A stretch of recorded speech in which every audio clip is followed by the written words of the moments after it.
Assalamualaikum warahmatullahi wabarakatuh. Perkenalkan, nama saya Rizka Titimonita, NPM 1702010027, kelas A, semester 7, Prodi Ilmu Hukum, Fakultas Hukum, Universitas Muhammadiyah Magelang.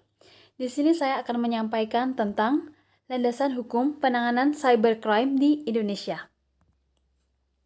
Pengertian, cyber law adalah aspek hukum yang istilahnya berasal dari cyberspace law, yang ruang lingkupnya meliputi setiap aspek yang berhubungan dengan orang perorangan atau subjek hukum yang menggunakan dan memanfaatkan teknologi internet atau elektronik, di mana pada saat online mereka telah memasuki dunia cyber atau maya. Di negara maju, internet atau elektronik merupakan alat untuk memfasilitasi setiap aspek kehidupan mereka. Tujuan cyber law. Cyber law sangat dibutuhkan karena berkaitan dengan upaya pencegahan tindak pidana maupun penanganan tindak pidana. Cyber law akan menjadi dasar hukum dalam proses penegakan hukum terhadap kejahatan-kejahatan dengan sarana elektronik dan komputer, termasuk kejahatan pencucian uang dan kejahatan terorisme. Dengan kata lain, cyber law diperlukan untuk menanggulangi kejahatan cyber. Alasan cyber law penting untuk hukum di Indonesia. Cyber law penting diberlakukan sebagai hukum di Indonesia. Hal tersebut disebabkan oleh perkembangan zaman. Menurut pihak yang pro terhadap cyber law, sudah saatnya Indonesia memiliki cyber law, mengingat hukum-hukum tradisional tidak mampu mengatasi perkembangan dunia maya yang sangat pesat. Pengaturan tindak pidana cyber material di Indonesia.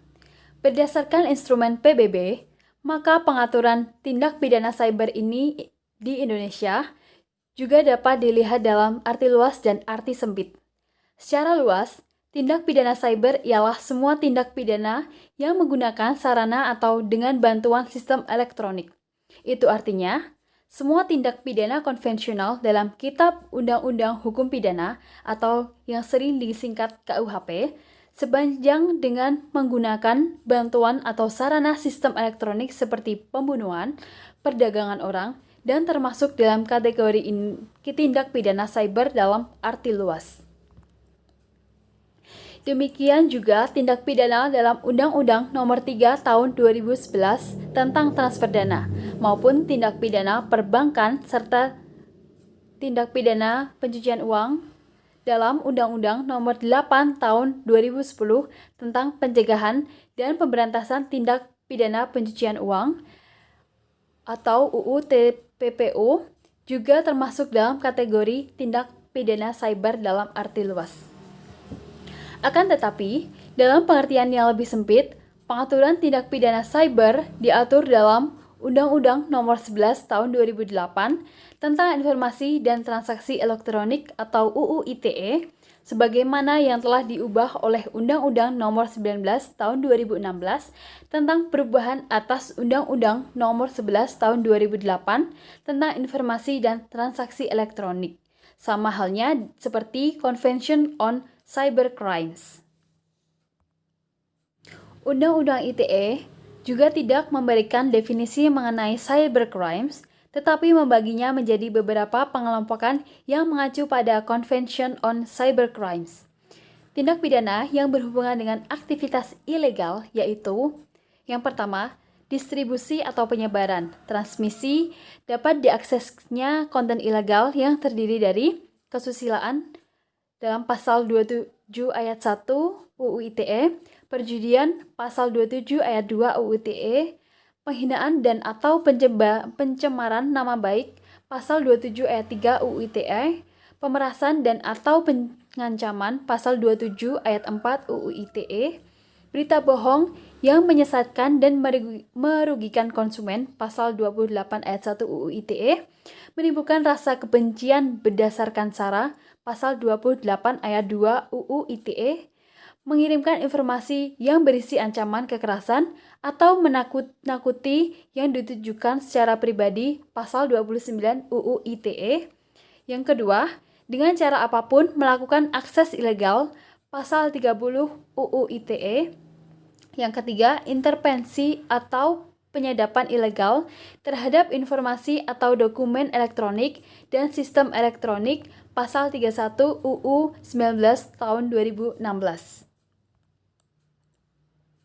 Tindak pidana yang berhubungan dengan gangguan intervensi yaitu gangguan terhadap informasi atau dokumen elektronik atau data inference pasal 32 UU ITE, gangguan terhadap sistem elektronik, sistem interference pasal 33 UU ITE, tindak pidana memfasilitasi perbuatan yang dilarang pasal 34 UU ITE, tindak pidana pemalsuan informasi atau dokumen elektronik pasal 35 UU ITE, tindak pidana tambahan atau aksesorir pasal 36 UU ITE, dan perberatan terhadap ancaman pidana pasal 52 UU ITE. Tindak pidana yang berhubungan dengan gangguan intervensi yaitu gangguan terhadap informasi atau dokumen elektronik atau data interference pasal 32 UU ITE.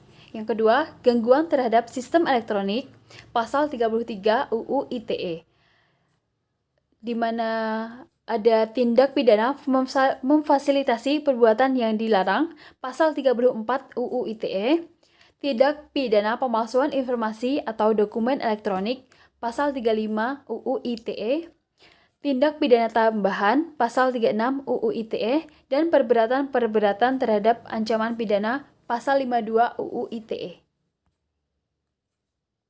Pengaturan tindak pidana cyber formil di Indonesia. Selain mengatur tindak pidana cyber material, UU ITE mengatur tindak pidana cyber formil, khususnya dalam bidang penyidikan.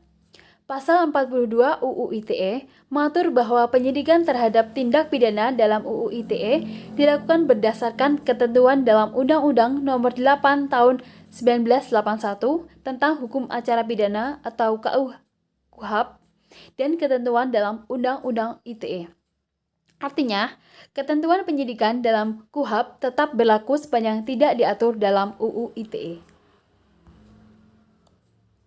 Kekhususan UU ITE dalam penyidikan antara lain Pasal 43 Ayat 1, Ayat 2, Ayat 3, Ayat 4, dan Ayat 5 Undang-Undang Nomor 19 Tahun 2016.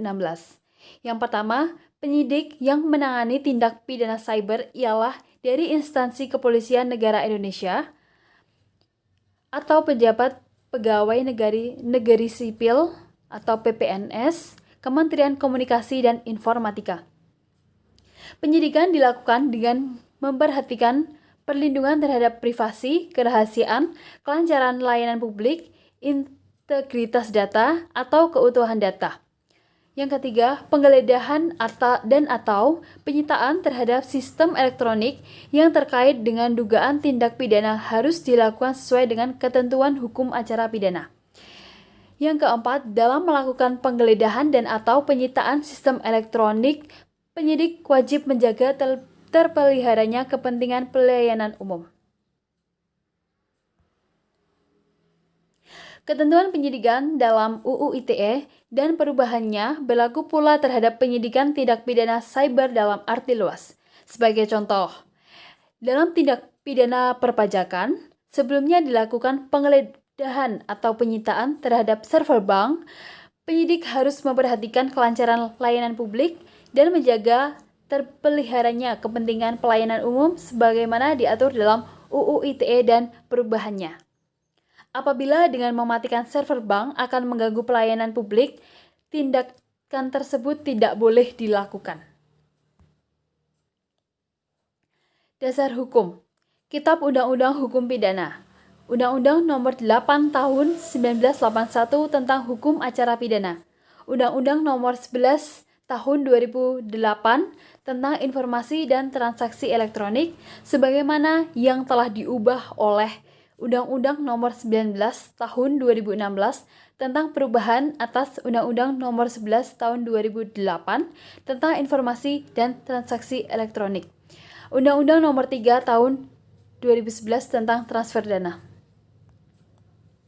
Sekian yang dapat saya sampaikan, kurang lebihnya mohon maaf. Wabillahi taufik wal hidayah. Wassalamualaikum warahmatullahi wabarakatuh.